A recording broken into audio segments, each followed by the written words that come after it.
Five, four, three, two, one. Welcome back to the Fever Pitch Podcast. I'm your co-host Brian. Not Dan, how you doing? Doing great, doing great. A lot has been going on in the sports world, but first, let's talk about UNC does not have that dog in them. UNC is stunned by Alabama. What is happening here? Yeah.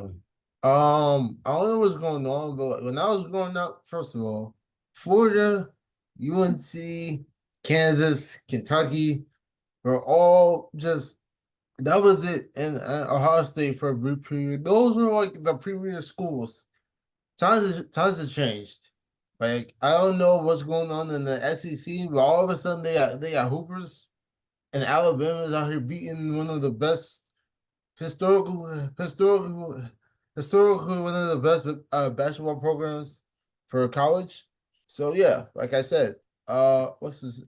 The young man Brent Nelson with like Brent Berry out there, and he shut it down and secured the W for the tie. It was a really good showing by Alabama, and I could definitely see that UNC they don't have much depth, but they probably were just gassed out. I feel like in the South it's a little more they put the long game a little bit more. But ACC basketball is a little more fast paced, so it's like you don't really get that second window often. So Alabama just had the more endurance and they were able to close it out and get the W. So you mentioned something about depth.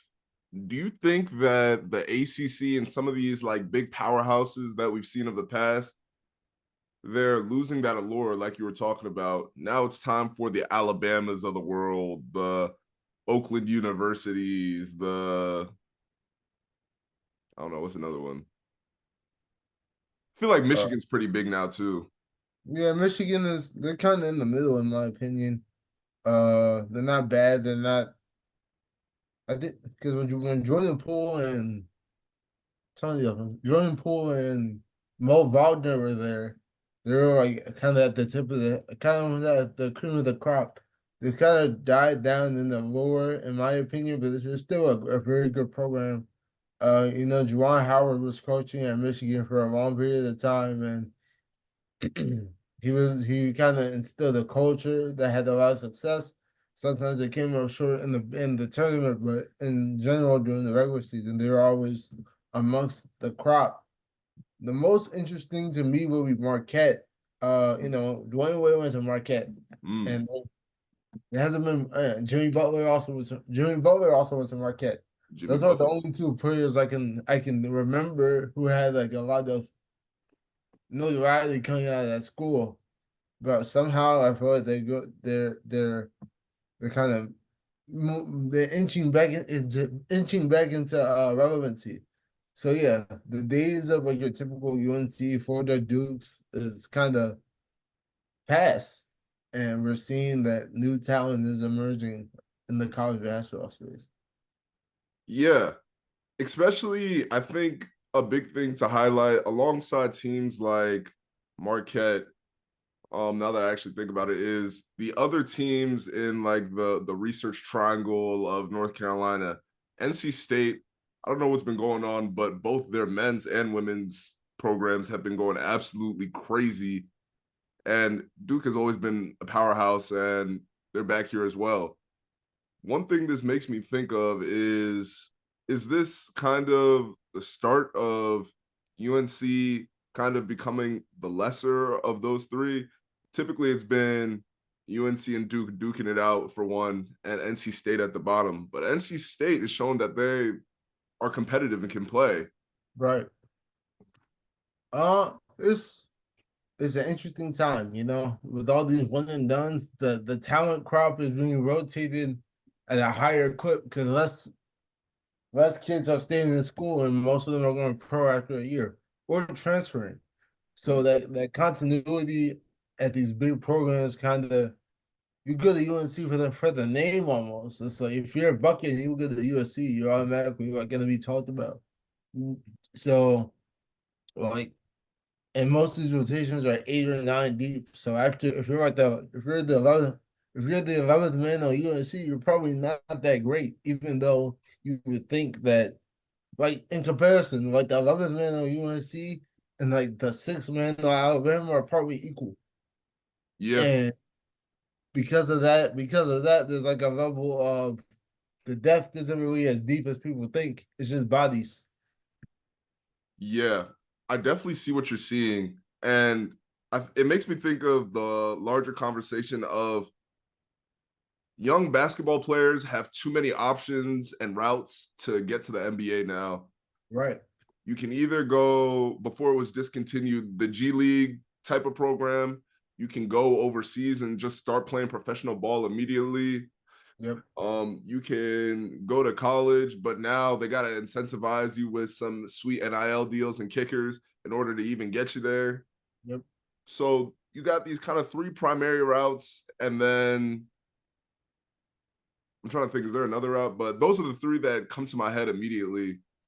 What do you think this is going to do to the overall NCAA landscape? Because when I look at it, I think that the NCAA is going to get less and less of the cream of the crop over the next 20 years or 40 Yeah. years. And more players are going to opt to go be like, okay, I want to be like Luca. I want to go be like the alien. I'm going to go to France. I'm going to go to Lithuania. I'm going to be like LaMelo Ball. LaMelo Ball didn't go to college and he got $250 million for 5 years. So why would I? Everyone's situation is different. Everyone's supporting system is different. Because yeah, obviously the likes of Lamelo, Luca, Emmanuel Mudiay, they didn't go to college, but at the same time, you don't like with everything you don't do, you have to do more of something else. So that's agent fees, sleep schedule. You're probably not gonna be able to have that camaraderie because you're playing with grown men. That's like these people got mortgages. They usually came out of high school. Right, that's gonna be a shell shock. You might get shell shocked for that. So the different aspects and different things you have to wrestle with when you're making those decisions. Personally, I feel as though Gilbert Arenas. I was listening to Gilbert Arenas the other day, and he was saying how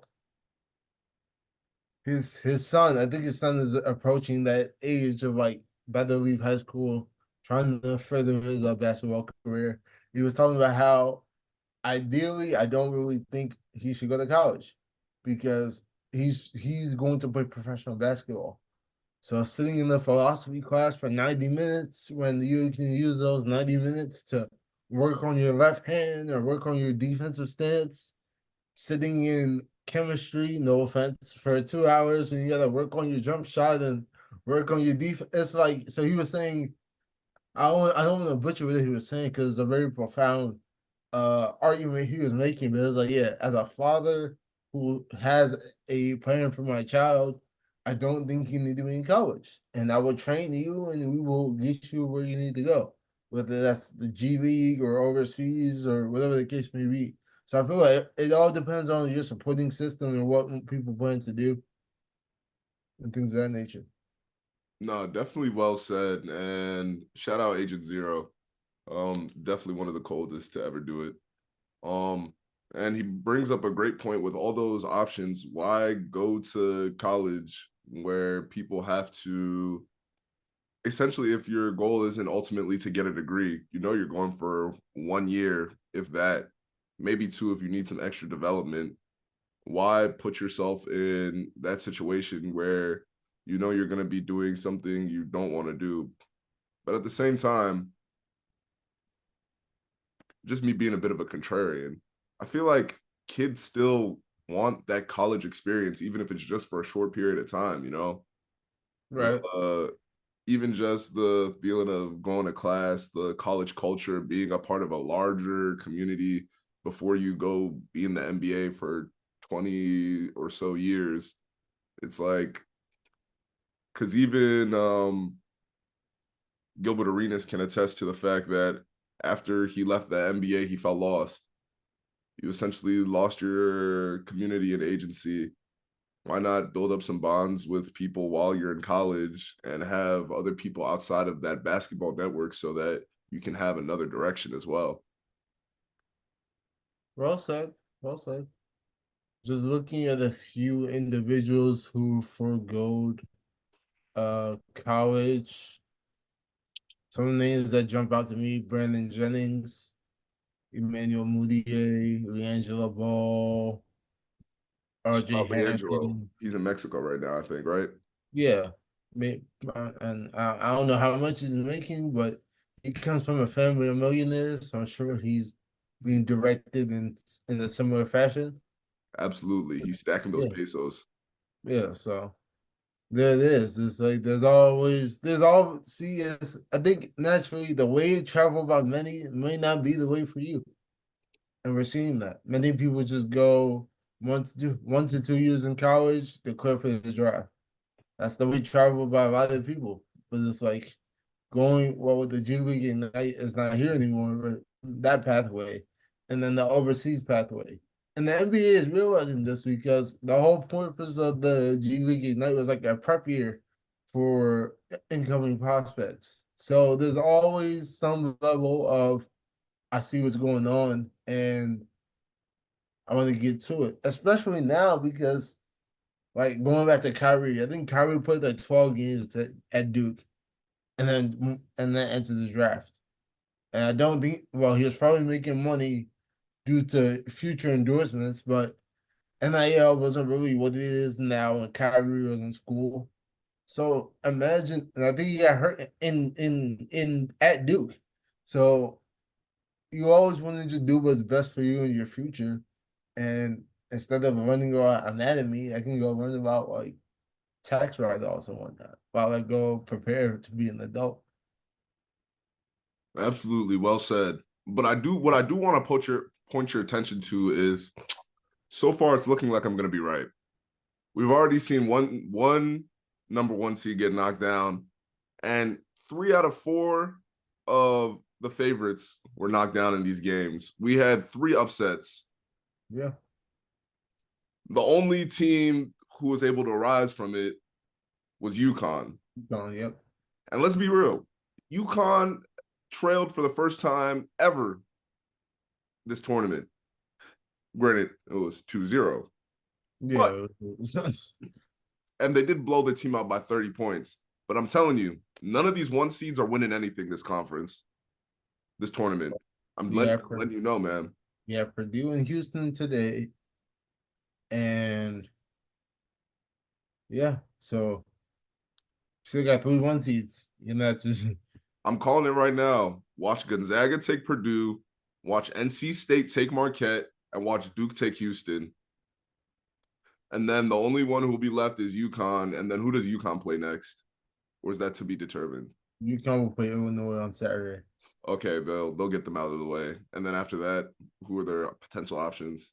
Alabama and Clemson play on Saturday as well. So the winner of that will be in the Final Four. I see UConn getting to the Final Four, but I don't see UConn beating the likes of anybody else who gets there. Cheers. Cheers. I mean, what do you think? What do you think is going to happen? I like UConn, and I think that program is built to last. And we saw that they just won last year, and a lot of the pieces that contributed to their success last year remain. The culture is still there, and that's the primary thing. Looking at the field, I like I like Purdue and Zach Edey, but they've been doing this for a while now. They looked very good, and then they just don't get to where they need to get to. Purdue is the new UVA. It's like they're gonna be as good as you think they're gonna be until it's time to be that good. Mm. So they're the new UVA in my eyes, and Gonzaga, they're just always gonna be around. That Purdue Gonzaga game, I'm gonna keep. I might watch that one because that one just seems like League One, because they're very similar. Their programs are very similar in my opinion. As far as Houston and Duke, Texas basketball is just really underrated overall. Like there's something in the water in Texas where they really just get to it, real physical. So it's gonna be interesting. I feel like Duke will take. I mean, I think Houston would take down Duke. Purdue's gonna be Gonzaga. Marquette's gonna be NC State. And Honestly, Creighton might take Tennessee. From there, I think the Warriors are going to be open, but all in all, I think UConn is going to come out on top. Mm. So you like your favorites type of guy. Not always, but sometimes. But in this case, Yes. we'll see. We'll see who's correct here. But let's talk about what's been going on with some of these college players getting ready for the NFL draft. Jaden Daniels and Malik Neighbors had their pro day, and dare I say, Malik Neighbors is the next Jamar Chase. Based off of his pro day splits, they were nearly identical to Jamar Chase. And on top of coming from LSU and also playing with a Heisman quarterback, I think Neighbors is going to be the next top 10 receiver to come out of the NFL draft. And let me tell you I why. mean, yeah, it's hard for me to disagree with that. Personally, I like to kind of let prospects be prospects. I feel we always like to compare. He's the next. He's the next. We haven't seen somebody like this since, and it kind of puts that added pressure on these 20-year-olds. So I try not to do that too much. I just try to let them be them. But Hey, yeah, you listen, went to pressure so builds diamonds, though. that's true. That's true. But you know, but he went to LSU. He was a great. They won the vote in the call. He either won it or he was one vote for winning it, and he's going to be probably a top 12 draft pick, maybe even top 10, maybe even top 5. So the Jamar Chase track is very similar as of right now, and I think he's going to have a lot of success. The only difference is, unlike Jamar Chase, he's not going to be able to play with Gene Daniels unless we see something unforeseen happen in these trade in the draft order. So I think he's gonna have a very good career though. But are we gonna immediately see a 1,500-yard season or anything of the matter? Only time will tell. He's also very small at 199 pounds. I think he'll be able to rise above that because LSU is a wide receiver factory. It is. And I want us to rank some of these wide receiver duos, right? The notable wide receiver duos that we've seen at LSU, you got Odell and Jarvis Landry, both for periods of their career were respectfully wide receiver ones. Jamar Yeah. Chase and Justin Jefferson, the wide receivers of now, the wide receiver ones of now, Yep. and Malik Neighbors and Brian Thomas Jr., the wide receiver ones of the future. Yeah. Rank them based off of how you think ultimately they will. Who is the best duo in your opinion? Oh, Rank. it was Javon JJ. I saw that when I was 2 eyes in college. I I almost went to LSU. I keep telling y'all I got in and I almost went. And oh boy. Like when Jamar Chase said, "Yeah, I'm not gonna," he took a season off. I was like, "Yeah, he's still gonna go top 5." And if he didn't go, he went top 5, right? I'm pretty sure he was top 5 pick. I believe so. So yeah, I saw the likes of JJ and Jamar in real time, and they are ultra talented. So for maybe that's bias, it's a recency bias, but yeah, they're my one. Followed by I'll take Odell and Jarvis. No. I'll take Brian Thomas and Malik Neighbors at 2, and then I'll put the Odell and Jarvis at 3. Why Odell and Jarvis at 3? I feel like their profiles as wide receivers are kind of limited. They're both smaller in stature. They're uber talented, great hands, but I just feel like the type of wide receiver I would like to be is like very physical, and therefore they both finesse. But Neighbors, Brian Thomas, Justin Jefferson, Jamar all kind of have that physicality aspect that I would want in the receiver. Honestly, I feel like Justin Jefferson might be a little bit more on the finesse side too, but I think I've seen him be a little more physical than the two others. So why do you put Jamar Chase and Justin Jefferson over Malik Neighbors and Brian Thomas Jr.? Based strictly on the fact that I've already the transition from school to league. I mean, yeah, from school to league, it was seamless. It was instant almost. And obviously that can happen with the neighbors and Brian Thomas, and it probably will, but I've already seen it. It's like I know he can dunk. I think you can. So if I gotta bet on somebody to dunk, I'm gonna bet on the person I've already seen dunk. So that's really it. I respect that. I respect that. But all of these guys are around the same size. They play different. Like some, Hmm. yeah, it's like some, like for example, like I think Terry McCoy is 6 feet tall, like 6 feet flat. He plays like he's 6'5". Hmm. Like he's getting up there, contesting with receivers at a very small stature. Not all 6 foot receivers are doing that. Another example, um, who else is like another example of like playing bigger than what they are? Antonio Brown, 5'10", 5'8". He plays like he's 6'2".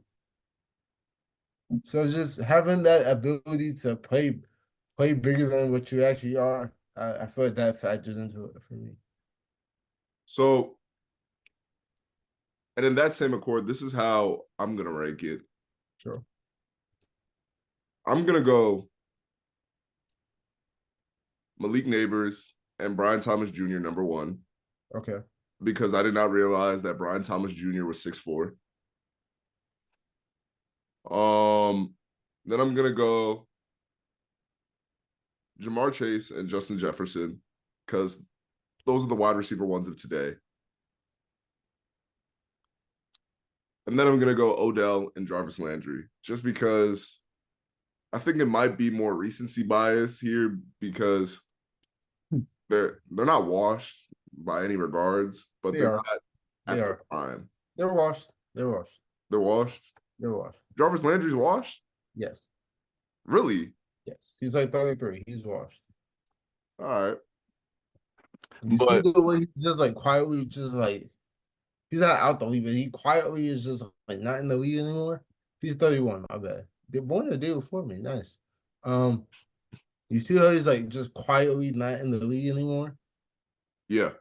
He's washed because he All right. obviously the talent is there because his last full season he no, I take that back because he played 12 games and had under 600 yards. Obviously, when the opportunity reduces, production reduces, but you know, the NFL stands for not for long. And 1, 2, 3, 4, 5, 6, 7 years after years, yeah, after 7, 8 years, so all right, you're starting to tail off a bit.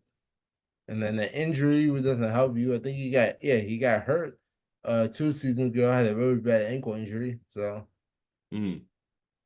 I mean he was on the 1 year deal. So it's like, yeah, not good riddance, but thank you for your service. Thank you for your service. Okay.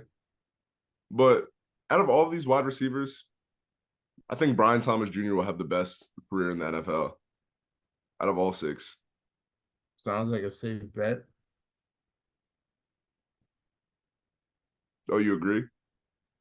Oh no, I like neighbors, but I think JJ is on the I feel like the you have to take into account that Justin Jefferson is extremely talented already, and the masses, the powers that be already kind of have him crowned as the end all be all for wide receivers for fair reason. So Mhm. as a result, it's kind of hard for me to think somebody else is going to roll out of bed and usurp him because during that 2020 span, there's a gap in the market. DeAndre Hopkins was tailing off. Tyreek Hill was playing with Patrick Mahomes, so everyone gave Mahomes some credit, and not Tyreek Hill. Antonio Brown crashed out, and then Justin Jefferson kind of hit immediately. So now it's like there's kind of that level of security. And then with Jamar Chase, he played for the Bengals, a terrible franchise, and he had instant success. So it's like those two kind of naturally were able to get propelled into elite status very fast. And they both broke records in different capacities. So when considering all those factors, is like you're kind of solidified for a good amount of time until someone else does it. And when you hear stats like this is the first time since Randy Moss, and you have to think about Randy Moss, it's like, oh, that was like 15 years ago. This is the first time since Jerry Rice. This is 25, 30 years ago.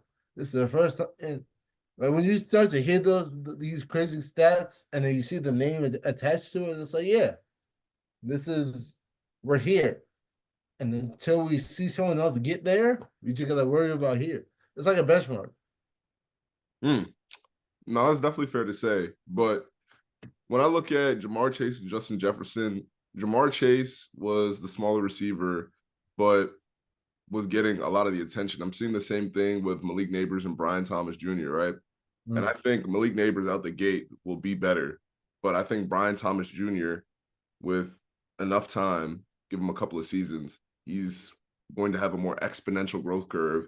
Because don't get me wrong, Jamar Chase is a great football player, but we saw this year when his QB was hurt, he just wasn't getting the touches that he's used to receiving. And even when Joe Burrow was here earlier in the season, you got T. Higgins and Jamar Chase, and with him just getting sacked all the time, what Jamar Chase had that 7-11 chain. He was like, I'm always open, something like that.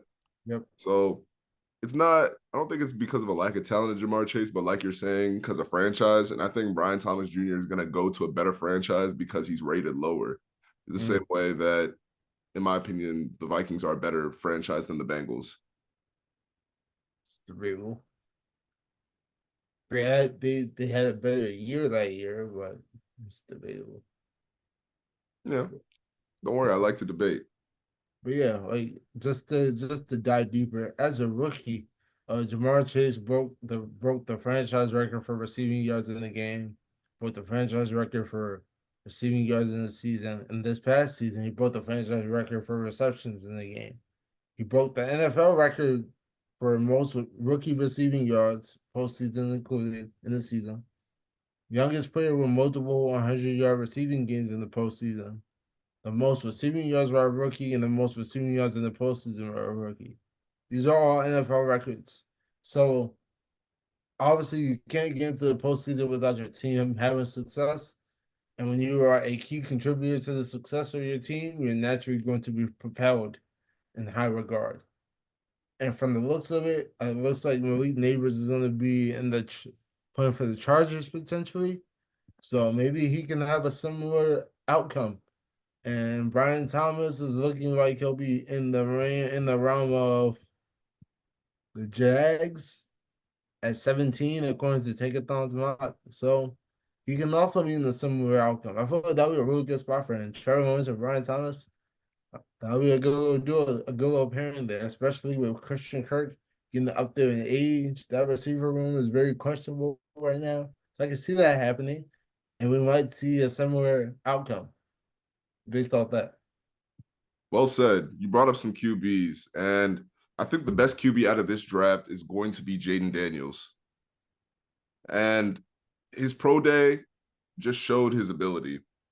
And even his coach is saying he's going to get the ball out to his playmakers and make plays for whatever team he's on. But we're saying speculating Washington in this realm. I hope Washington goes with Jaden Daniels over what's his name? UNC. Drake May. Over Drake May.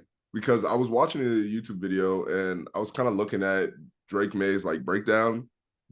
And Drake May has like a strong arm, but he never sets his feet when he throws. Yes, it's very much all platform. I've seen that as well. And that's cool in college and in the ACC, like a non-football division, you know. Not now for the states in the ACC. Clemson's Oh, in the ACC. okay, and Florida State went 18-0, and they still said, you guys just weren't compy enough to be in the Final Four. All right, but what about Clemson? And Clemson has fallen off Oh boy. since yeah, Trevor Lawrence left. They've fallen off. I don't think they've been there since. Oh boy. Oh, we got some breaking news. I'll talk to Uh, Has- oh my goodness, Hassan Reddick is being traded to the Jets for a second for a conditional third round pick. who's Hassan Reddick. I'm not He's familiar. a pass rusher that played for Philly. Oh, hmm. I like that deal. The Jets get some added pass rush. I think he's has a few more years on his current deal, so they don't need to worry about pay. They don't need to worry about paying him for a good amount of time. Oh wait, no. Oh, that's a proposal. So yeah, they don't need to worry about paying him for a good amount of time. It's looking like the Eagles are definitely tearing it down. And this is just another part of that. Like I said, AJ Brown is not gonna be an Eagle next year. Hmm. I'm already seeing it, and this is just another step in just Come to tearing the down. Ravens. AJ Brown comes to the Ravens. Y'all don't pay people, and he's paid. So, but yeah, like I said, it's a conditional third round pick in 2026. So yeah, they just gave him away. Hmm. I think the Jets are very focused on stacking their defense when the main issue is protecting the QB. I think that's the biggest concern they've had. They have a great wide receiver core. They just haven't been able to put together a cohesive offensive line that will make sure the QB doesn't get dissembled.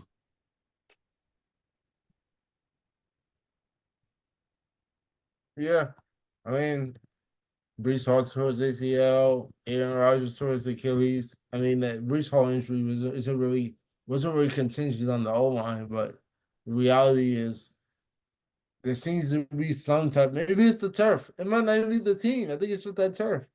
Mm. I've heard that a lot of players have been advocating for switching to all grass fields instead of turf. Yeah, I mean, I feel like if it's safer, you should do it. Same thing with the tackle. Whatever is safer should be done. Absolutely. But what do you think about Jaden Daniels and what his coach said? I think he's talented. Obviously, he won the Heisman. He showed the ability to perform at two schools, and he played he went from Arizona State, which is already a pretty decent football school, had success, and from there he went to LSU. He transferred to LSU, so he had more what's the tougher competition and greater success. Mm-hmm. So obviously, as he progresses, he's showing promise. He takes a lot of hits. There, yeah, what is he, 20, 22? This is the 30-year-olds in the NFL. A 30-year-old hit you, he's 23. A 30-year-old hits you, you might not, you know what I'm saying? So you got to be able to adjust and play in a way that prolongs your career and that shortens it. And the way he was playing in college, if he just brings that to the NFL, he might not play football for that long.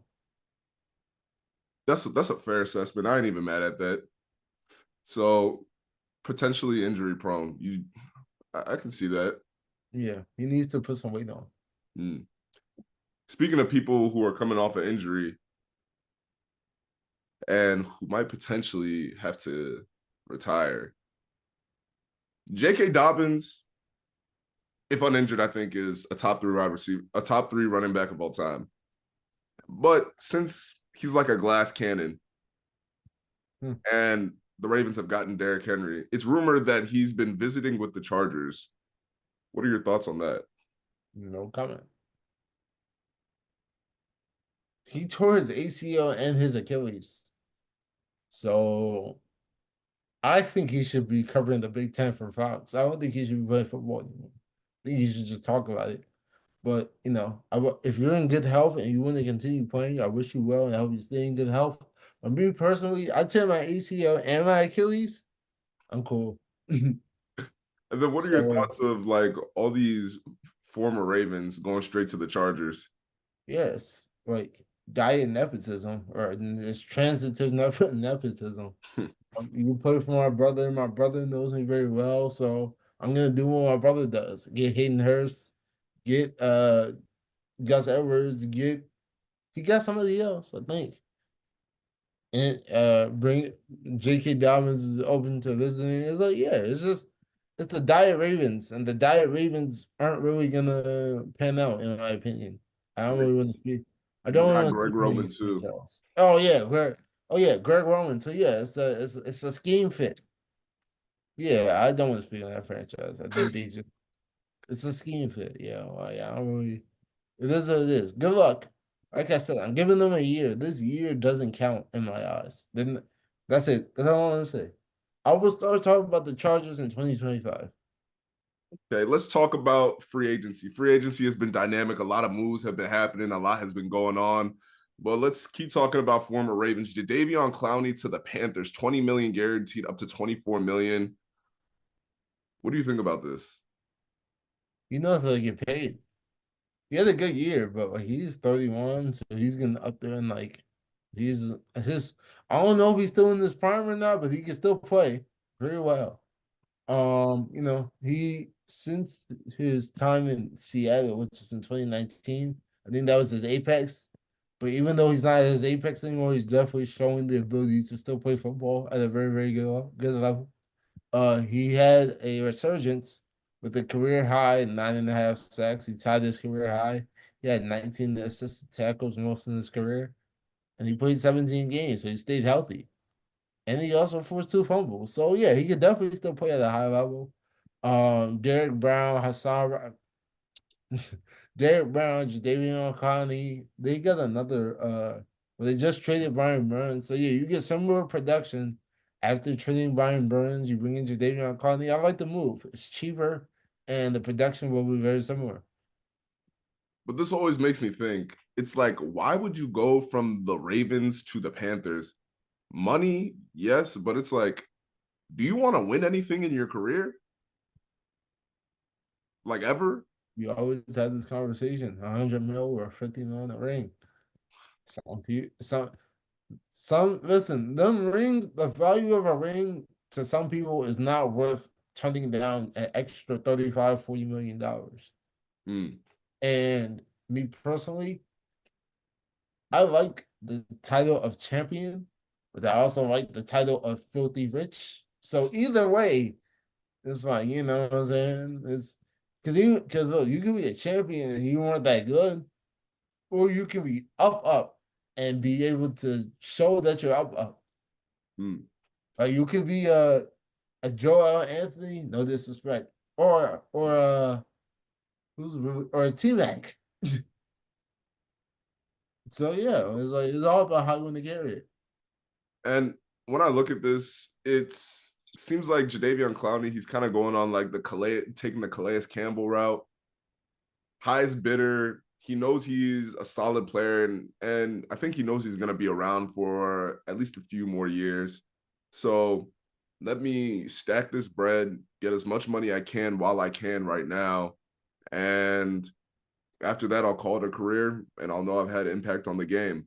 But I just know that Jadeveon Clowney, if he stayed with the Ravens and took the lesser deal, the Ravens would have been better for it. Yes, his pockets wouldn't have been as better, and we probably weren't trying to pay him crazy. We probably offered him like 4 or like 5. So it's Yeah, like when you're being offered double the money, it makes sense for you to make the decision that makes more financial sense for you.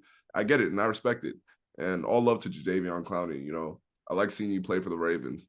And as a Ravens fan, I would have liked to see you keep playing for the Ravens.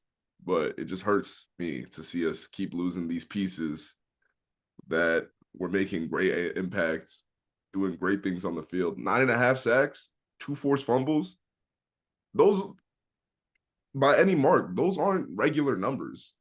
yeah, Those that's are like, good numbers. Those are yeah, solid. yeah, You're having good impact. And especially a number one overall player in your 30s to still be doing that is crazy. yeah. So, He's from South Carolina. He went to school there. He's from there. He was born there. So yeah, maybe it's like a hometown deal. according to this article, it says, yeah, the Rock Hill native went to South Point High School and became a college football phenom at South Carolina. When speaking to Josina Anderson, once the move became public knowledge, the formidable presence revealed that home comforts played a significant role in his decision. Apparently, the Jets were also in the market for him, so he chose the Panthers instead. On X, he stated, "We're going to be just 30 minutes from home. It's where we do all our community and foundation work going into season 11. Plus, my granddaddy is getting older, and last year we had a lot of losses in our family. So honestly, it just feels like a full circle moment being closer." Okay, I know all that. That makes sense. It's about family and being closer to home. It's less about rings and stuff and money. So more money, being close to home, it makes sense. Yeah. It looks like he's probably nearing his last few deals. He's trying to call it quits soon, probably after this contract. What this is 2 years, maybe one Right. more deal, maybe get an extension, and then he's out of here. But Yeah. respect, he good career for Jadeveon Clowney, #1 overall pick. He did what he had to do. Mm-hmm. Mm-hmm.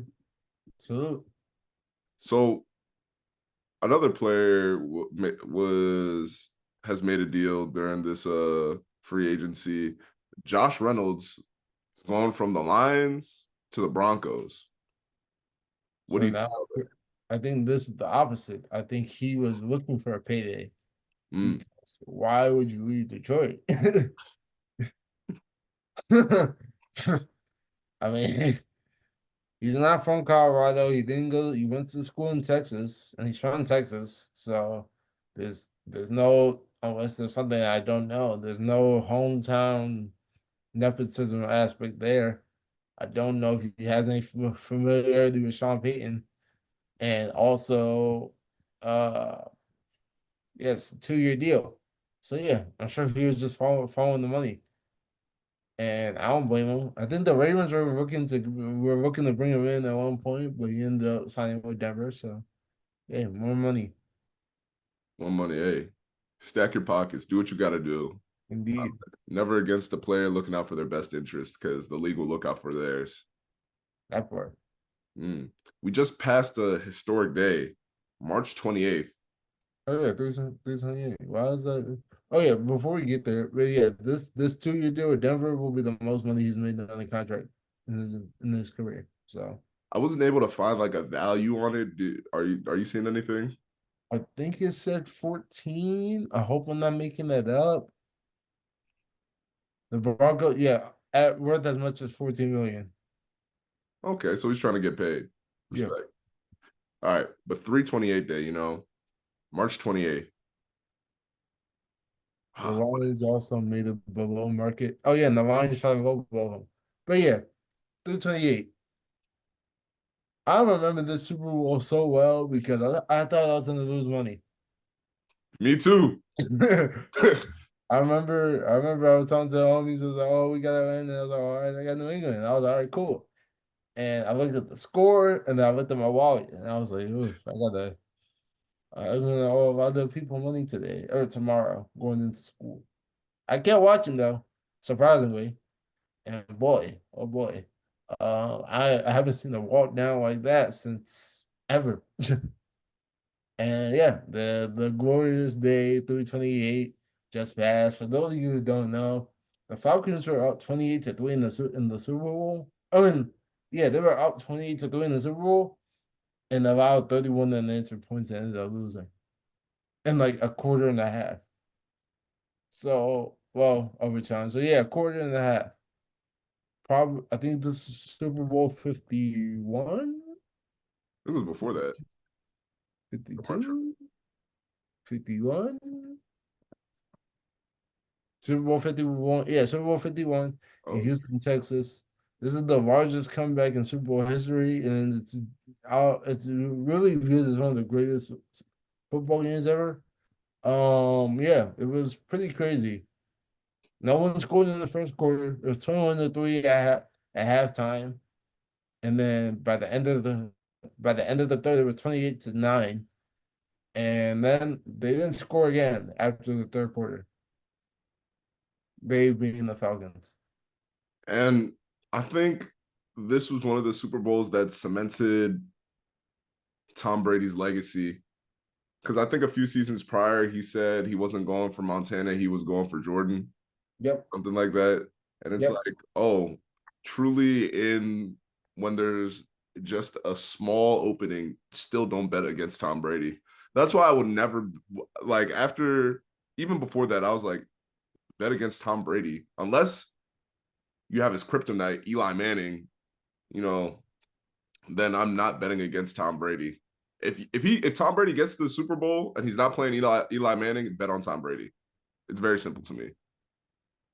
I have a counterpoint. Oh, talk to me. It was 21-3 at halftime, right? Yeah. And Bill Belichick and the defense only allowed 7 points after halftime. So I'm just saying, and mind you, Tom Brady threw a pick six in that Super Bowl. So you gave them an extra 7 that they wouldn't have gotten if you made the right read. So I'm just saying, I feel like yes, the Patriots came back and won, but I feel like Bill Belichick might need a little more credit for this one, in my opinion. Listen, pressure builds diamonds, and if the ball wasn't leaving Tom Brady's hand, let's say they had Zach Wilson out there, they would have lost. Zach Wilson can throw a pick six. It's not hard though. Zach Wilson can't score 31 unanswered points. I'll tell you that. Against that defense, that Atlanta defense was legendary. Okay, so it was a 5-yard check down, a field goal, a 6-yard check down, and 2 rushing touchdowns by James White. You know what you're doing. You know what you're doing. You know what Zach you're Wilson doing. can do that. Zach Wilson can do that. You know what you're doing. Oh, you're trying I'm to get highlighting the fact that if it wasn't for Bill and the defense, this would not be a W for the Patriots. Oh, now I gotta pull this. Now I gotta pull the stats. I'm looking at him. A 5-yard check down, a field goal, a 6-yard check down, and a James White rushing touchdown. Tom Brady threw for 466 yards. Okay, how many of those yards came when they were down? So now I gotta do a deeper dive. That's what you're making me do. Oh no, I'm just saying. I'm just highlighting the fact he threw a pick six, and his run game had 104 yards and 2 touchdowns. His run game had 104 yards and 2 touchdowns. Yes, but he had to get them close to the end zone because he's thrown for 505 yards against the Eagles, and he lost that Super Bowl. So I'm saying his production didn't really change, and we've seen him lose and win Super Bowls doing the same thing. Listen, we've also seen him win Super Bowls without. I think he won the Super Bowl without throwing a touchdown pass. The 13-3 against the Rams.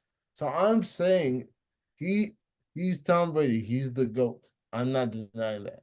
I'm highlighting the fact that at times he does what he usually does, and the outcome doesn't really get affected by him when they're lost.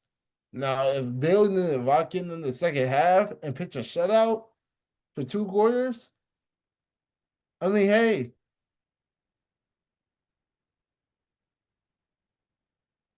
Go ahead. The only reason I'm going to disagree with you, and let me tell you the stats on what was happening in terms of downs.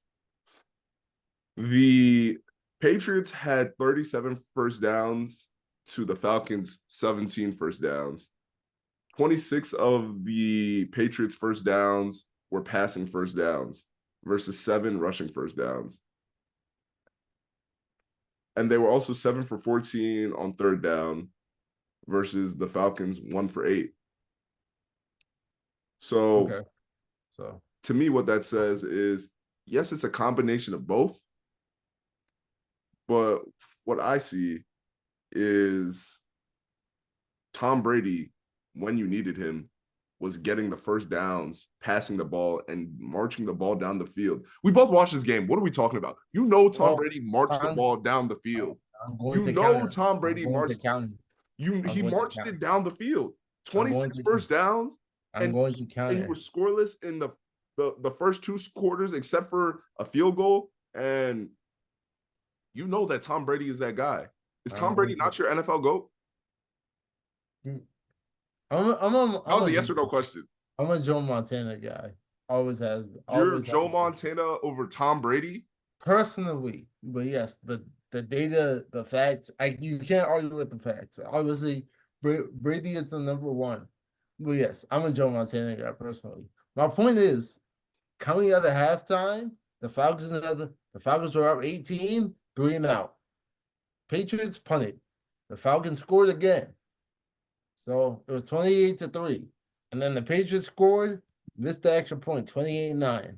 And then 3 and out, turnover, punt, punt. That is play calling by your defense.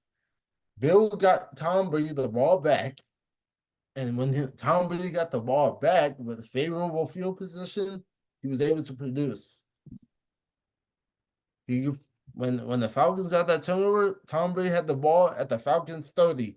You can't score in 30 yards. I would hope you can score in 30 yards. And then after that, he forced a punt. Tom Brady, okay, he read a good drive from the 9. Okay. Incompletion. Oh no, 16 yards, check down. Incompletion, 11-yard check down. And then a penalty. No. And then Julian Edelman made that amazing catch. So I'm just highlighting that the success is not solely on Tom Brady. And if a lot of things didn't go his way, if it was just on him, they would have lost. The thing is, it's not, of course, it can't solely be on him. It takes a team. And the defense played well. The defense needed to play well to even give the offense the opportunity to perform. But because the defense played well, when the opportunity was presented, Tom Brady did what he needed to do. I hate to use this example, but look at the Ravens this past season versus the Chiefs. The defense did not play horrible. The defense was shutting out Kansas City for the most part, third quarter. But when given the opportunity and the ball went to Zay Flowers, what happened? The ball gets punched out. You get a 15-yard penalty for standing over a player and things of that nature.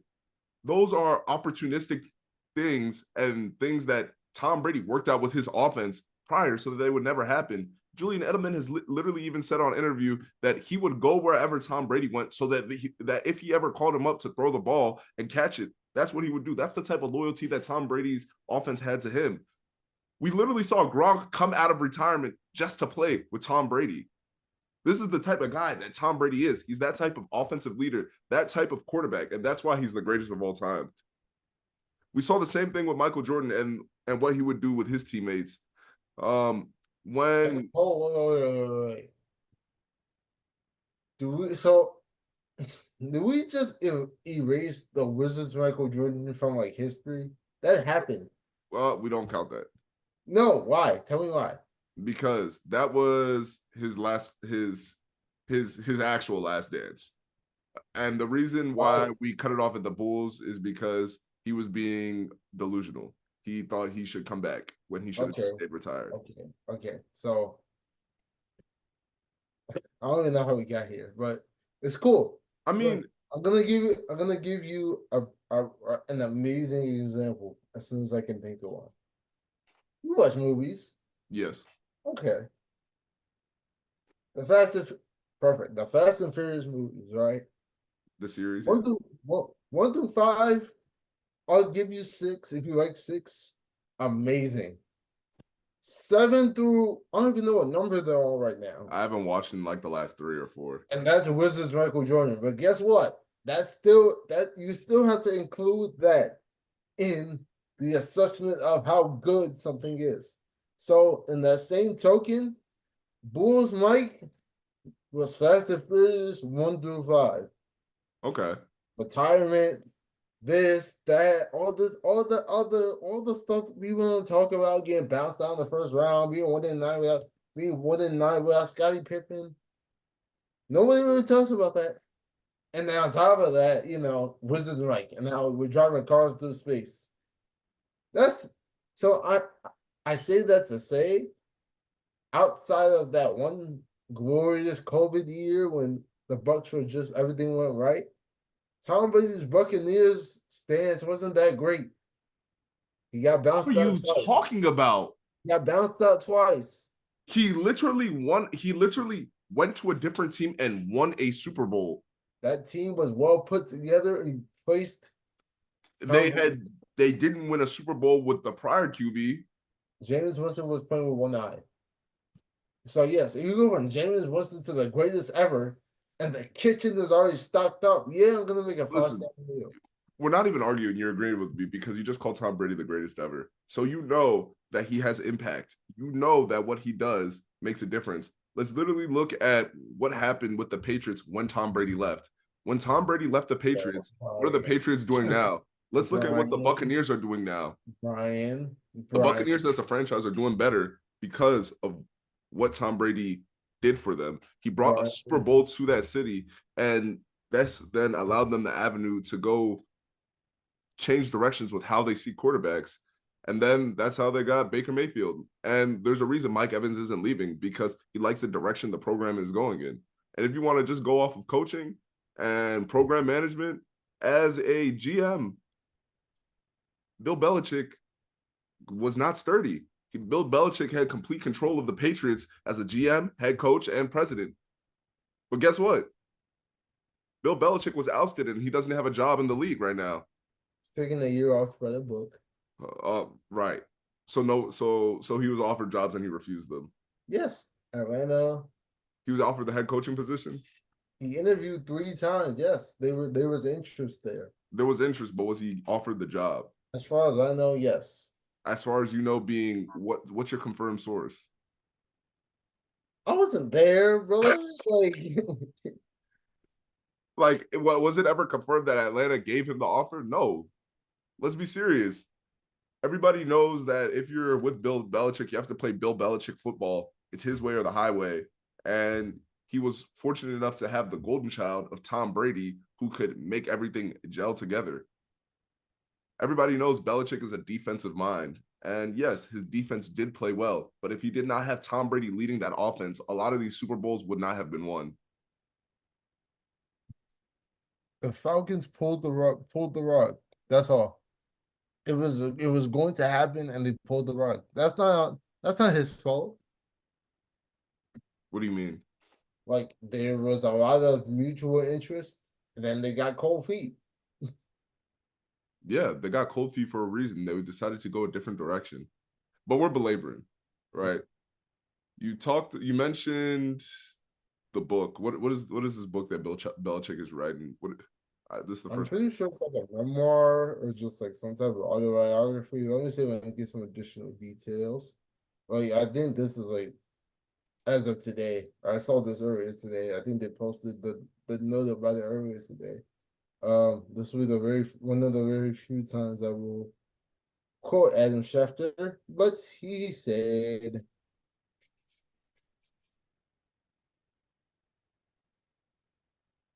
Bill Belichick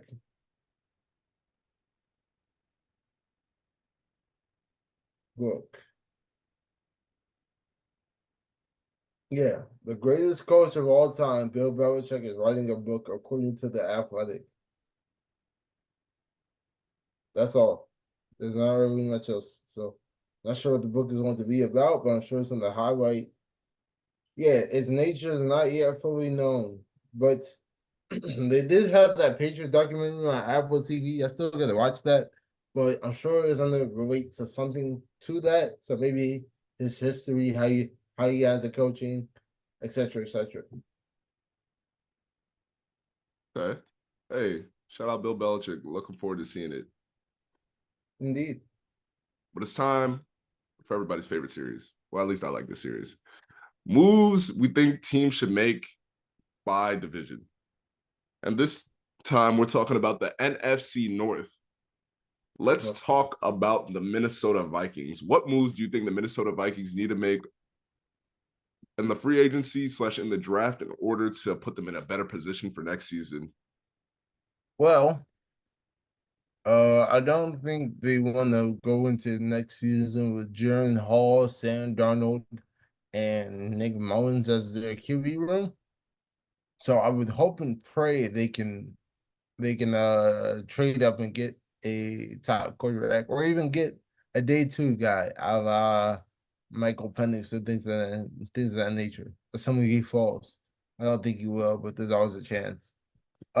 You got Aaron Jones as your running back now. Alexander Madison is gone. Cam Akers is probably not going to play football anymore. So you have a running back at least for half the season because Aaron Jones is old and injury prone. So you have pieces there. I think they could just kind of shore up that roster because they need to figure out why all their stars get hurt. Kirk Cousins, JJ, and TJ Hawkins that all got hurt last year.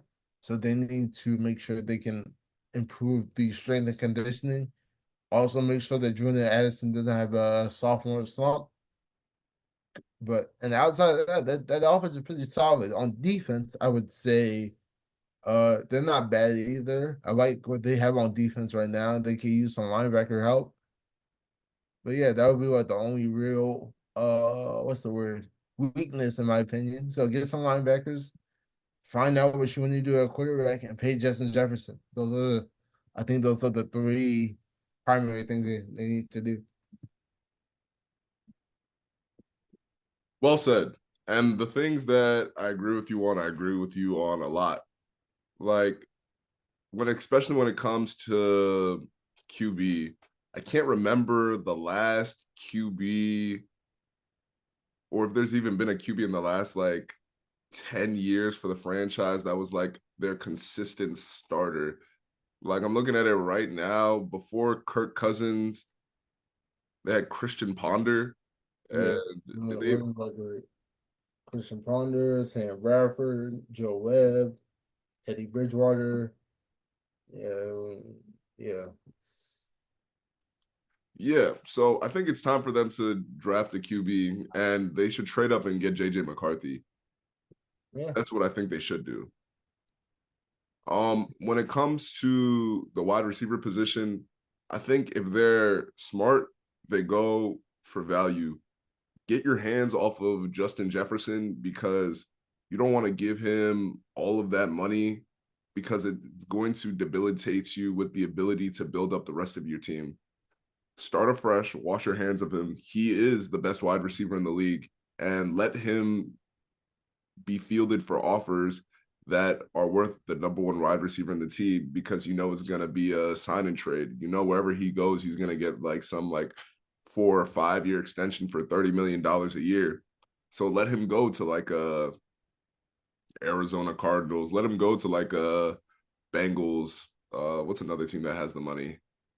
Maybe like I don't know if the Titans have that money anymore, but let him go to a team that can give you a nice trade or pick package that lets you build up for the future, whether it's 2 or 3 firsts, several seconds and thirds, or some package of lower picks with 1 or 2 first round picks. I think you should be trying to get picks for this guy and maybe one player to replace at that wide receiver position, or you go for picks and you draft a wide receiver that can be your wide receiver 1 for the future. Because what's been shown is they definitely have the ability to build up a wide receiver. Like you mentioned with their strength and conditioning with their injuries, you have some things you have to fine tune within the building. So take that time to really work on those things and build up the franchise, because this is a franchise that has shown that they have the ability to get to the playoffs. It's just about making sure that you guys can stay at that level and start to build on that. It's not just about getting to the playoffs. It's about having those deep playoff runs. You guys had the Minnesota Miracle. How about let's get to the NFC Championship and then so on and so on. Let's keep going further. Yeah. They did take Jordan Addison this past year, so maybe they add another receiver this year, a day two guy potentially, but they're definitely offense focused. They signed a few players on defense as well. So I think going from Alexander Madison to Aaron Jones is a serious upgrade. And you add some linebacker help, you add some pass rush help, and you already traded it up to get the 23rd overall pick. So maybe this is going to be a cascading move to trade up again. If not, maybe you take a wide receiver in the 20s. So there are a few different things they can do. And I mean, therefore, they're trying to elevate in this post Kirk Cousins era, and they're doing a good job, in my opinion. Well said. Well said. All right, let's talk about the Chicago Bears. What do you think is going to happen with this franchise? Don't overthink it. Draft Caleb Williams. Don't do it. Don't be dumb. Just do it. Draft Caleb Williams. You were a 7-win team last year, and you're only getting better. They can make the playoffs next year. They moved off Eddie Jackson. They brought in Kevin Byers, so that's a pretty lateral move. You had Jamin Johnson, Like, you have a good team. This will be a 9-10 win team for real. Just draft Caleb and build around him. And you're already doing it, and he's not even there yet. So yeah, just keep going. What do you think they should do with the number 9 overall pick? Best player available. Maybe even take Rome Odunze. So that way you'll have DJ or Rome Odunze and Keenan Allen. I don't think they'll do that because that's a lot of knobs to feed. So maybe they might even take another utility piece, maybe someone on defense. They could use another DB since they just cut Eddie Jackson. But no, because they acquired Kevin Byard. So yeah, they might trade that pick. Yeah, I agree with you. I wouldn't be surprised if they trade that pick and maybe for like a second and a third and more so focus on getting more edge rushers and offensive linemen. Right. Because you're getting a number 1 overall pick. You want to protect him. He's your most valuable asset. You've already made those moves when it comes to running back and wide receiver. Getting another young wide receiver, yes, is a good move. But if you can get a young wide receiver and an offensive lineman in like a early second or early third round, who you think can be an instant starter for your franchise, or after a few games you can coach up to be at that level, I think that's definitely a good move because you want Caleb Williams to be your QB for the foreseeable future. Yeah, this wide receiver class is also very deep, so you don't even have to take one in the first round. Absolutely. The Green Bay Packers. What do you think this franchise needs to do in order to be ready for next season? Do they have any? Like, who was the oldest player on this team? They're like very young. They need a little bit of geriatrics, like just somebody with just a little bit of hair on their chest, you know. But outside of that, I think they're in a good spot. Try to avoid another slump like they did this year because that slump was very bad. And if they avoid that slump, I think they'll be like an 11-12 win team. That defense is actually all them draft picks finally paid off because they've been drafting defense for a long time, and they all have meshed well together. At this point, they could, I mean, yeah, throw another wide receiver in the mix. Why don't you? And maybe get another. I think they took Emmanuel Wilson last year. Yeah, I feel like they don't really need anything. So whatever they do in the draft makes sense to me. Maybe improve their strength and conditioning coach because I think there were some injuries in that camp earlier in the year last year or this past year. But outside of that, I think they're fine. Did the Texans and Packers trade picks? Or is No, this the Vikings traded up okay? and the Vikings traded up to get the Texans first round pick, I think. Okay. So yeah, when it comes to the Packers, I think the Packers have been doing a lot well.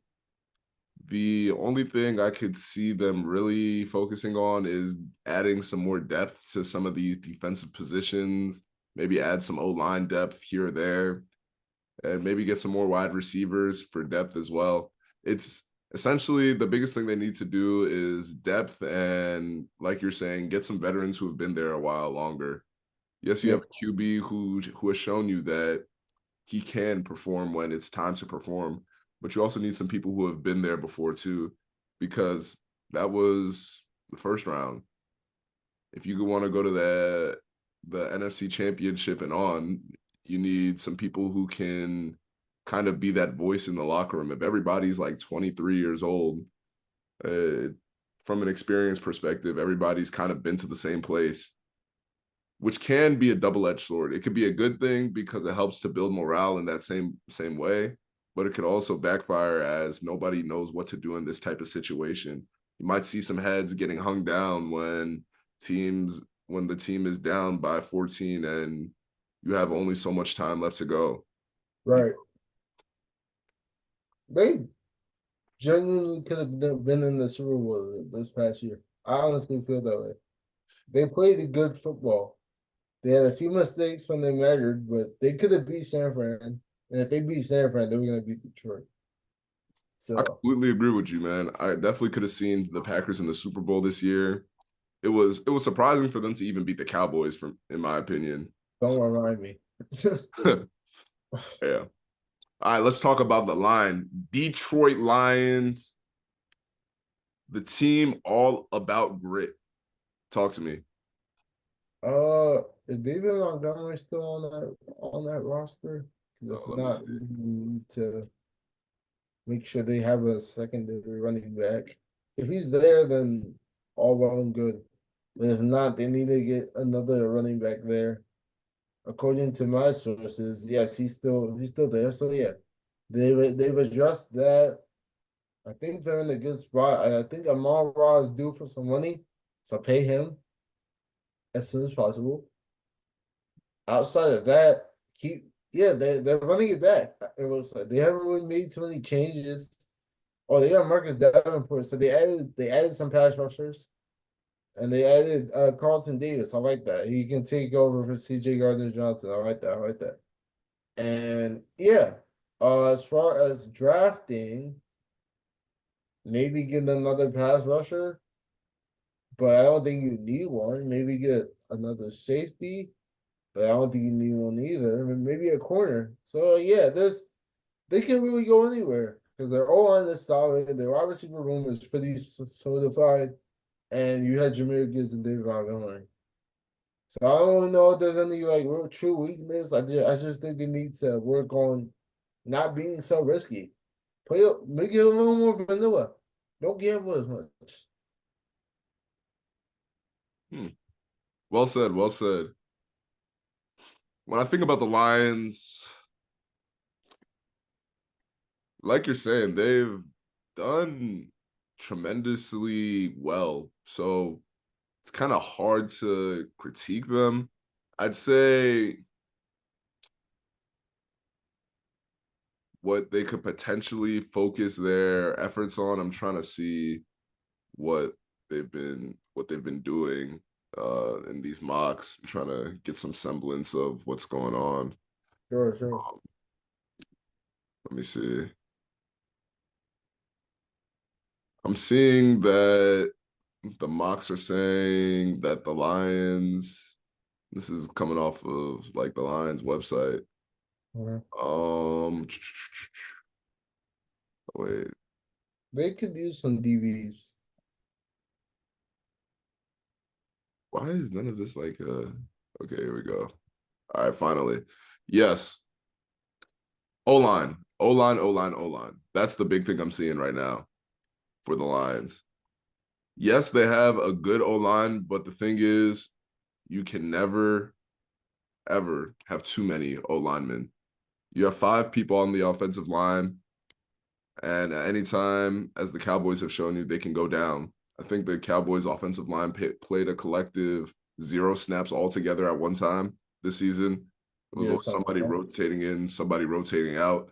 So I'm seeing the names of players such as Jackson Powers Johnson from Oregon, an interior offensive lineman. He could be a guard. But yeah, especially with their grit culture and the head coach that they have, get some depth at offense in the offensive line, get some depth in the corner position, and honestly, it's healthy to have some depth in some of these positions that aren't really like as flashy because it breeds competition within the team and ultimately leads to you getting a better player to lace up on Sundays. Well said. Looking at this 3 round mock from Tankathon, shout out to Tankathon. And in the first round, they're taking Chop Robinson, the edge rusher from Penn State.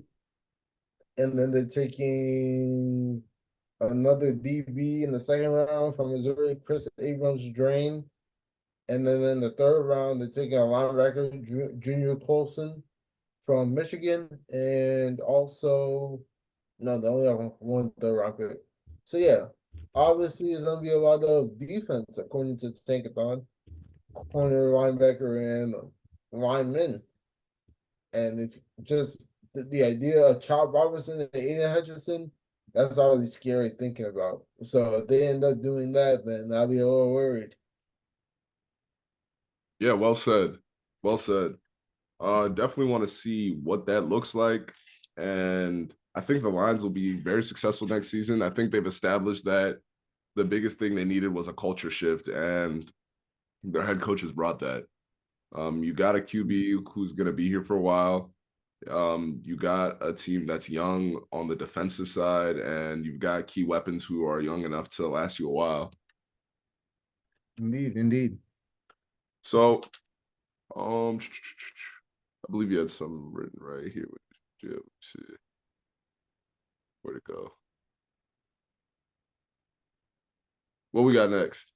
Oh, so I was doing some research and Louis Rees-Zammit, he was a rugby player, but through the International Player Pathway Program, the IPPP, he's now playing for the Kansas City Chiefs. He held visits for the Broncos and Browns and then the Jets.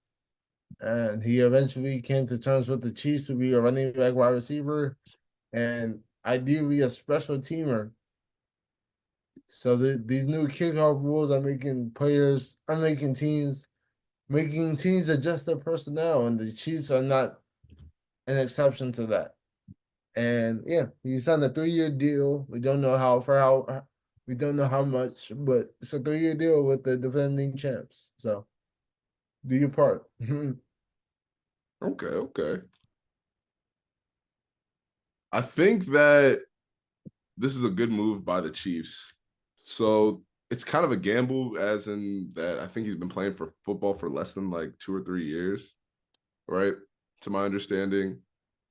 But it said that I think he's been in rugby. His highest recorded speed is like 27 miles per hour or something ridiculous of that nature.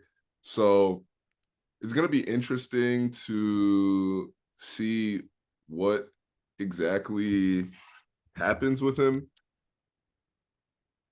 But I think that ultimately we'll be surprised to see that, oh, players can make this transition. And I wouldn't be surprised if we see more of a trend of this kind of being a pathway to the NFL, the same way that we were talking about with the NBA, the different paths. This could be Yeah. a new path for people who played rugby or other sports in different countries like the UK, Australia, and things of that nature.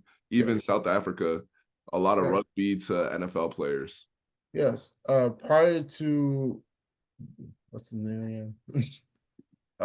Louis Rees-Zammit. Prior to him, there was quite a few players that came from non-traditional football countries and made the transition to the NFL. Most of them ended up being linemen, the likes of F.A. Obada from the UK, Jordan Mailata played rugby from Australia. He's now on the Eagles. Another example, and more recent findings, quite a few Nigerians, all playing on the offensive and defensive line, coming from football and basketball, handball, and other walks of athletic life. So yeah, it has a decent hit rate, and obviously the I feel like the most prominent individual to come through this path would be Jordan Mailata. He's a seventh rounder, and he's now been on the Eagles since 2018. I think he was he on that Super Bowl team. I don't think he was on that Super Bowl team, but he did play in that most recent Super Bowl. So he's extra. He's quite talented to be able to make that transition and have a decent amount of success. So yeah. Tough, tough. But let's change the temperature, right? Let's get into some hot takes. Dan, you crafted the hot takes for this week, so I'm gonna let you take the lead on that. The Pacers and the Clippers, in my opinion, will both be first round exits. The Pacers and Clippers will both be first round exits. Why do you think that? Well, the Clippers had James Harden and Russell Westbrook and Paul George on one team. That's just a recipe for failure in my eyes. Well, And but why? why not? We've seen all these individuals in the playoffs choke. So I don't think it changes. Mm. I mean, when let me take a look at the Clippers. When I look at the Clippers, right, I see the Clippers as a team with a high ceiling, potentially just based off of the players that they have, but also like we were discussing in the past, they're very comfortable, right? Like for no reason at all, they'll lose to some teams like they're losing to the 76ers 121 to 107 in their most recent game. Well, that's not the most recent. They've lost to the 76ers twice and they're on a 3-game losing streak. That's what I mean to say. But They're 4-6 in their last 10. They most recently beat Philly a couple days ago by one. Prior to that, they lost to the Pacers at home by 17. Lost to Philly at home by 14. Beat the Blazers. Lost to the Pelicans on the road. Lost to Minnesota on the road at home by 18. Lost to the Bucks at home by 7. So yeah, they look very shaky, and shaky teams are often first round exits. well said.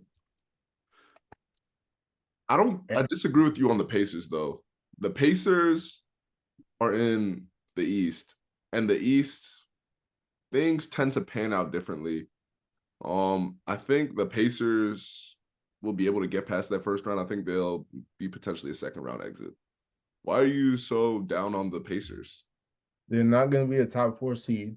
So because they're not going to be a top four seed, they're going to have to play one more road game than home game. They're average on the road, and they already look shaky. So I mean, they're only 3.5 games back from being a top 4 seed. that's a lot. It's April. That's a lot. I mean, it's very possible, very possible. And the difference from there is from 3 and 4 is half a game. Yeah, the Knicks on a run right now, and the Cavs just lost. So I see that, but Yeah. 3.5 games in April is a lot. That's a lot. Hey, listen, I wouldn't be surprised if the Cavs slip down. They're 3-7 in their last 10, and the Pacers are 6-4. The Magic and the Pacers could easily make a jump over the Cavs right now. You might be on to something. Even still, Pacers are gone the first round. 4-2 to whomever. Okay. All right. What else you got for us? What else do I have? Oh, Nikola Jokic has had the best prime for a big man ever since Dwight Howard. Trying to think of some notable big men between Dwight Howard and now. Try, try hard. Well, you got Yusuf Nurkic, nah. Kevin Love, nah. Power forward. No. Oh, you mean exclusively centers? Yes. But I mean, if you want to throw some power forwards in there, you can. But I was focusing on centers. Um, Al Horford, nah. Next. Anthony Davis, Nope. I'll take Joker. Andre Drummond, I'll definitely take Joker. Robin Lopez, I'll I'll take Joker. DeAndre Jordan, I'll take Joker. Boban Marjanovic. I'll take Joker. Who are some dang, has the center position really not been doing what it's supposed to do? Once Dwight Howard, he's been the best. Like this stretch of basketball, I'm seeing this individual play has been unmatched since Dwight Howard at the I might center. have to agree with you here. Unless, and this is a technicality, Giannis. He's a no, he's not a center. Giannis is like 7 feet tall. You could classify him as a center in some regards. What is he No, listed as? I think he's listed as everything, but he's not a Hey, center. there you go. He's 6'11". I'm trying to see what he's listed as. NBA position. Power forward center. Power forward. Okay, then I disagree with you. I'm gonna go Giannis over Joker. I'm sorry, you're wrong. It's okay though. Well, why am I wrong? Can you explain? Or didn't Giannis just get bounced out in the first round by Jimmy Butler? Giannis also won a ring the year before and was the Finals MVP. Joker's about to go back to back. I disagree. Okay, that's fine. I'm I telling you. disagree with that. I think Okay, the according Nuggets. to according to Basketball Reference, Giannis is listed at 1 through 4. So point guard, shooting guard, small forward, power forward. It's not listed as a center. According to who? Basketball Reference. Shut up. Basketball Reference. I mean, they got him listed as a center here on Google. I mean, I will allow it for this exercise. I'm still taking Joker. I'm taking Giannis over Joker. That's cool. Joker's kind of like that player where it's like, you can stop him and then you get down to 0.1 seconds and then he does some random nonsense to get the ball in the hoop. But I think that Giannis, especially this year, I think that the Bucks are going to go farther than the Nuggets. Farther away from Cancun. Like, what do you wait, farther Farther where? farther in the playoffs. Well, the Nuggets are going to repeat. So what are you saying right now? I'm saying the Nuggets aren't going to repeat. I disagree with you. Okay.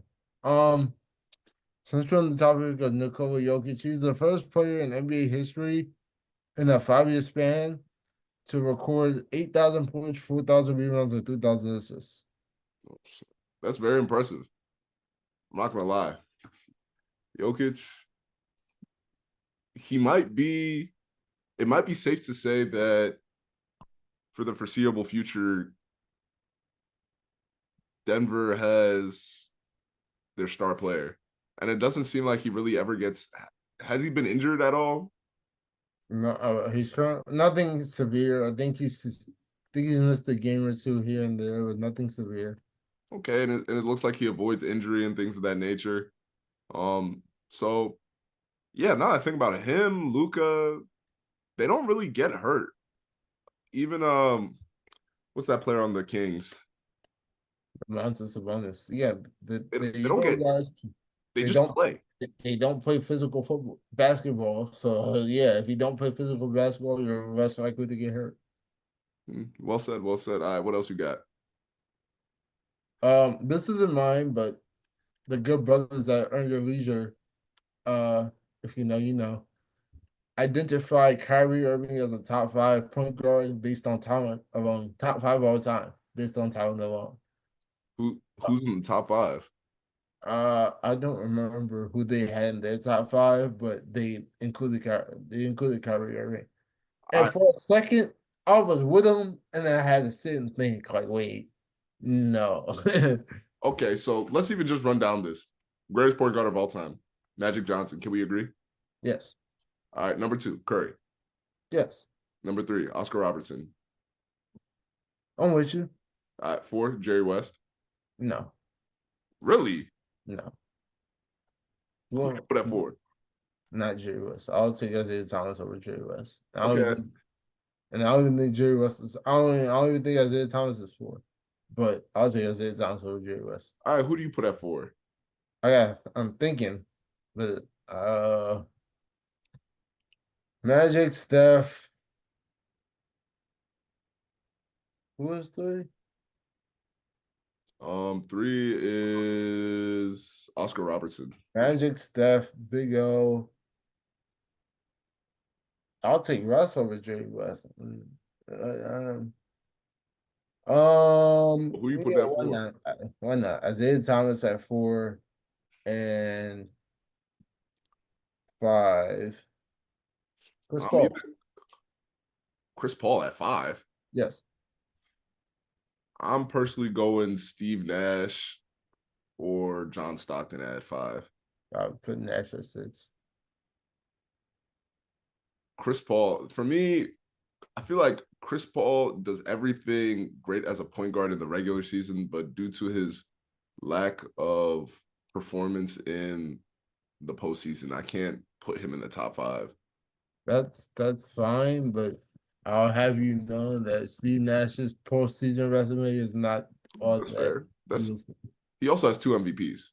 Yeah, MVP. Well, one of those should have went to Shaq. No, well, no, both of those should have been Shaq's. So that's okay. Really, really. Yeah. Tell me this lore. I didn't know this. I mean, just look at what Shaq was doing at that time, and look at what Steve Nash was doing at that time. When MVP average of like 16 points and 10 assists. That's the MVP, 16 and 10. There's backup point guards in the NBA doing that now. I think like would you give Tyrese Halliburton an MVP right now? He's a starter, but would you? No. Okay, but Steve Nash running with those numbers. No disrespect, but Shaq was killing people at that time. But for some reason, I think the difference in the records were not that drastic. If memory serves me right, Steve Nash win MVP over Shaq twice. I'm sorry, no. Okay. But even when I look at Kyrie Irving, I think Kyrie Irving is a top 15 point guard of all time, but I can't put him up there just because I don't want to say the controversy, but I just feel like whatever team he goes to, this is the first team in a while he hasn't caused drama. Define drama. And Um, before you answer that, what does that have to do with the ability to put the ball in the basket? okay, fair. But let me rephrase. Even when you look at his NBA rankings in terms of scoring, assists, and things of that nature, even alone off of putting the ball in the basket, he's not even top 100 in the NBA all time. As far as what, like career points and whatnot. Yeah. Let me see. What does he average in the playoffs? Because I might be with you. I think I am with you. Again, I'm not saying he is, but I had to think about it for a second. When I heard it, I was like, wait, He's at, unless this is inaccurate from hoops hype, he's at 125th in scoring an NBA rank. It may have gone up a few, but he's definitely still sub 100. let's see. So in the playoffs, he averages 23.5, Not sub 100, above 100. 23.5 for rebounds, 6 assists. Yeah, well, again, talent. I think is almost a surefire. Like I'm comfortable saying he's the top 5 talent at the point guard position. But I'm yeah, maybe the taking Jason resume. Kidd over Kyrie. Yeah. Personally, Gave you one to think about, huh? I'm taking Jason Kidd. Jason Kidd play defense. Mm-hmm.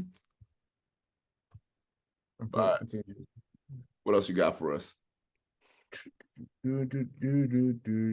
Oh, uh, Paul Pierce says that Steph Curry's influence on the game of basketball has been greater than that of LeBron James, Michael Jordan, and Kobe Bryant. Steph Paul Pierce, not Curry. me. Wait, the who? Say it again. So Paul, again, these are not my words. This came from Paul Pierce. Steph Curry's influence on the game has been greater than LeBron James, Michael Jordan, and Kobe Bryant. He's crazy. Very much so. Also, you don't even agree with this. No. Has he heard of Jumpman? Has he heard of Mamba? People regularly say Kobe when they shoot. LeBron has been in the league for 20 years and averages 27 points per game consistently.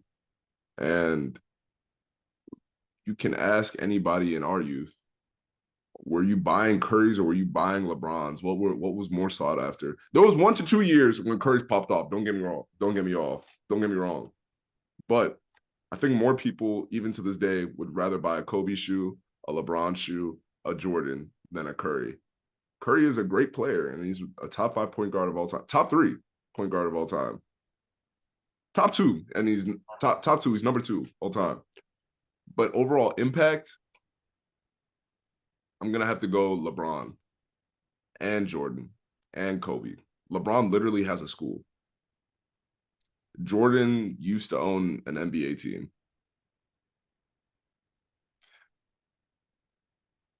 Kobe has a legacy of working hard and grit that people use as a mantra for whatever they're doing in life. What is Curry known for? Deep threes? But outside of that, intangibly, what is he known for? I'm asking, genuinely. I mean, he's a good guy. But there's a lot of good guys, right? Yeah. I mean, as far as like humanitarian things that he's done, I'm sure he's done a lot. I just don't know them off the top of my head. So what you're saying is they're not notable. To me, Yes, that's what I'm saying to you. I'm not aware. Listen, and that's what I'm asking. If you're not aware and I'm not aware, then that means it didn't make that much of a splash for us to know. We all know that LeBron has opened up a school, right? We both know that, right? Yes.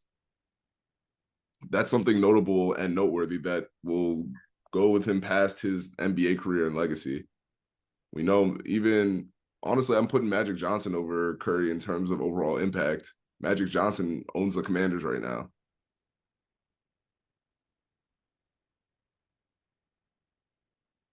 Yeah.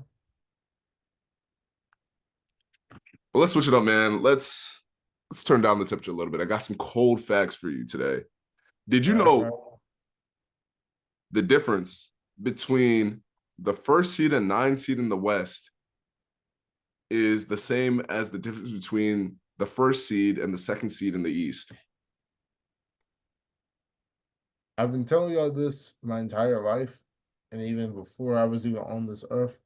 The West has always had the more bump than the East. It always has, and it always will. The Western Conference is where your champions will be found 90% of the time. And I will stand on that. I think So, also once LeBron went to the West, it was like the Great Migration. Now everybody's in the West. I think all yeah, the great players, I think the East, if you're a younger player, it's better to be in the East. I feel like the East is better for building yourself up as a player and to have like a career. But when you look at the West, even honestly, every single team, except maybe like the Trailblazers, Grizzlies, and Jazz, have somebody who's been dominant for the past 5 years, and Spurs. good point. Good point. I never thought about that. Yeah. Good point. Oh, and Rockets. The Rockets are pretty young too. Yes. All right. The second cold fact I have for you is: did you know that the shortest touchdown that ever occurred was from the Baltimore Ravens when they scored a touchdown in just 11 seconds against the Cincinnati Bengals? Ravens corner Chris McAllister returned the opening kickoff 107 yards for a touchdown, setting an electrifying tone for the game. Special teams doing special things. Yeah.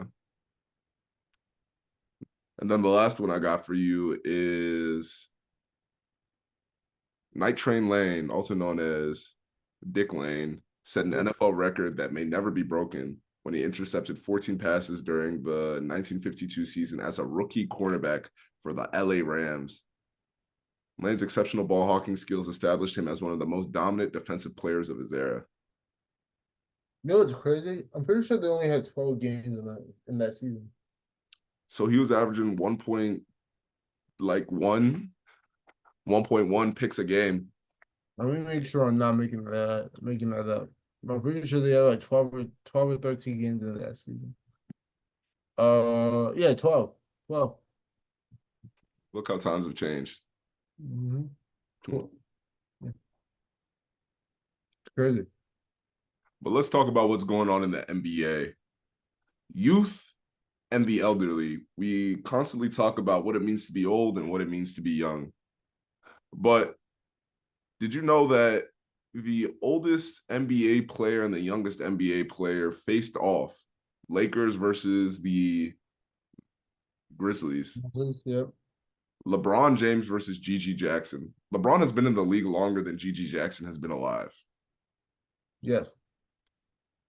And what Gigi Jackson had to say when interacting with LeBron, he said, I didn't get to talk to him much. He had a couple of fadeaways in my face and he cooked me, but yeah, you know, it was good to be out there. Yeah. Game respect game. And I think he respects that LeBron has been doing this longer than he's been alive. LeBron has played against sons and fathers. Yeah. Jabari Smith Jr., freaking Gary Payton Jr. Did he play against Patrick Ewing? I don't think he played against Patrick Ewing. But amongst others, I can't think of like all of them right now, but he's played against sons and fathers throughout the course of his career. Oh, Gary Trent Jr., etc. So the man is 40, and these rookies the rookies nowadays are 18, 19, 20. The maths. And he's still cooking. So absolutely still cooking. But let's talk about a team that's been on a hot streak. The Rockets are still going, man. The Rockets are still going, and they are one game back from the Warriors. I believe it was some player, he was on his story. He was saying, Warriors, we're coming. It's like, oh, we're scared now, we're coming. And it's even said now that the Warriors have a 29% chance of even making the playoffs. Oh, Houston is playing against Utah tonight. I'm sure they're gonna get that one. Draymond Green has some words for that. For the statement made by the Rockets. As they won 10 straight. Draymond Green has gone on to say why he would come out and make a video telling the Warriors to come out and play. Everybody in Houston had a heart attack when he did that. When you lose to a team in the playoffs, when it matters the most, it's tough to talk because that's what matters. So he's saving his words for the playoffs. Yep. Shaq says Shea will be the MVP, and I agree with him. It's between Shea and Joker. Give me Joker. Give me Shea, man. But if Shea wins it, I'm not mad. You said if Shea wins, it's what? I'm not mad. Like I wouldn't, it's deserved is a weird word, but yeah, it's earned. I'll say earned. I think Shea has been the most consistent player. Well, in terms of performance this season at that high of a level.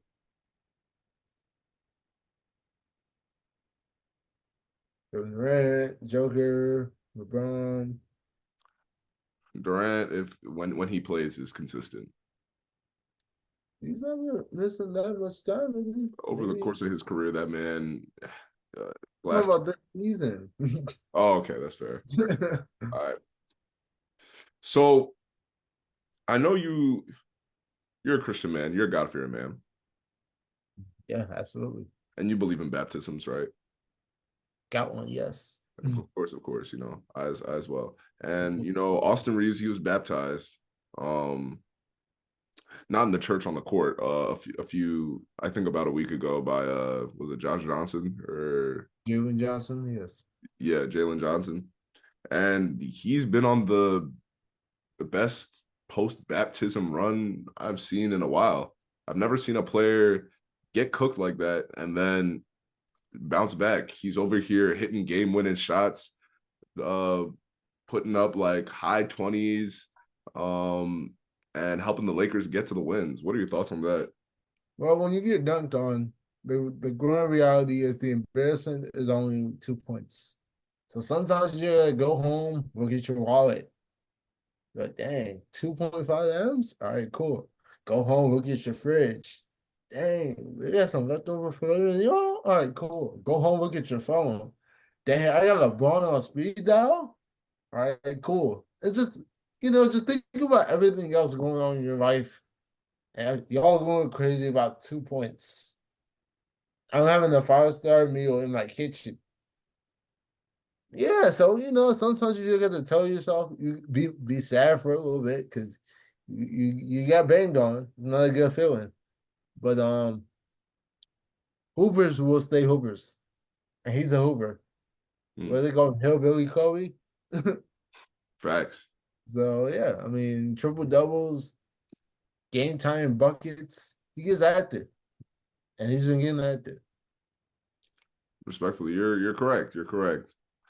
The refs of the NBA have been atrocious this season. Philly versus the Clippers, there was a no fault foul call on the last play on Kelly Oubre's shot, and the refs admit to missing the call. This is the second time I've seen this season that the refs have missed a clear call that was deciding of the game. And what are your thoughts? The reference calls all the time. As a Wizards fan, I would see John Wall get poked in the eye, smacked in the face, not a single whistle. I've seen LeBron get poked in the eye, tackled, bit, not a single whistle. A little bit of hyperbole there, but you get my drift. These refs suck, respectfully. This is what I think. This is why we see so many jumpers. Because if you're not gonna blow the whistle, I might as well put off from 35 feet. So Evan Silver needs to address that somehow, some way. But at the same time, you don't want to get a whistle every 2 seconds. So you need to find the happy medium, and they haven't found it yet. Absolutely, absolutely. So, continuing on the NBA, the Celtics have a kryptonite and they don't know how to stop them. The Hawks know how to beat the Celtics time and time again. What is going on here, Dan? Sometimes it kind of reminds me of the Eagles and the Jets. It's a little different because the Hawks and the Celtics play each other a lot more. But sometimes it's just that one team that has your number. And in this case, it just happens to be the Hawks. In the grand scheme, I don't think Boston cares. I think they're in playoff mode, which is ironic because they're losing. But I say that because they're kind of just taking their foot off the gas a little bit. I think the East is theirs, and a few, they could be messing this could be high level chess, adjusting the playing a little bit so that you can get an easier road. I've seen the Clippers do this in the past, allegedly. So it's like, yeah, this could all just be like a down the line. Oh, if only this team didn't beat this team. You see this all the time, even in the NFL, when a coach is about to get fired and he deliberately won his last game so the team can get so that team can get a worse pick. Had he lost, that team would have like a top 10. Had he lost, that team would have a top 2 pick or something like that. And he won the game. He ended up, at the pick overall. And he knew that. So he went out there and won, and then they fired him. So it's like it's stuff like that. It's these small little tricks just to be like, haha. So yeah, it's no different. Hmm. All right, to end off, what championship team do you think didn't deserve the ring they got across whatever sport? Ooh, you see, my immediate answer was probably the Bucks that when they won, but I take that back because when you put up 50 in the game 7, yeah, that's earned. Um, so outside of that championship team that didn't deserve it, Oh, the 2015 Warriors. If Kyrie didn't get hurt, LeBron would have another ring right now. And yeah, that's about it. And we saw that they had to get that a 7 foot monster just to really stretch the gap between those Cavs teams and Curry. So yeah, the 2015 Warriors. I think I might have you beat on this one because this one was decided by one play call. I think you know where I'm going. 2015 Oh Super yeah, Bowl, yeah. Patriots Yeah. versus the Seattle Seahawks. If simply the Seahawks would have chose to run the ball with Marshawn Lynch, I think they're on like the 3 or the 2 or the 1. We're on the one. They're on the 1. 50 gut down the middle, Marshawn Lynch, maybe bounce it out, something, do some type of trick, act like you're selling it, something, open a gap. Marshawn Lynch was getting in there on the 1. And I don't even think it was like 4th down or something. It I was think second and goal. yeah, it was 2nd and 1. You could have ran the ball again, and then done something like that on 4th down after you got a few more yards of spacage. And I think the Patriots didn't deserve to win that Super Bowl, but I think that Pete Carroll deciding let's pass the ball came ultimately down more to politics and having Russell Wilson be looked at as the golden child than actually wanting to win a championship that year. You know what I always say? It's only crazy if it doesn't work. Yeah, and it didn't work. But all right, guys, with that being said, thank you guys for listening to this episode of the Fever Pitch Podcast. If you haven't already, please leave a like, subscribe to us on YouTube, follow us on Instagram at Fever Pitch Pod. And if you want to be on the podcast, shoot us an email. Our email is in the description, and leave a hot take that you have in our Google form in our link tree. But that being said, thank you guys for listening to this episode, and we will catch you guys next time. Peace. Take care. God bless.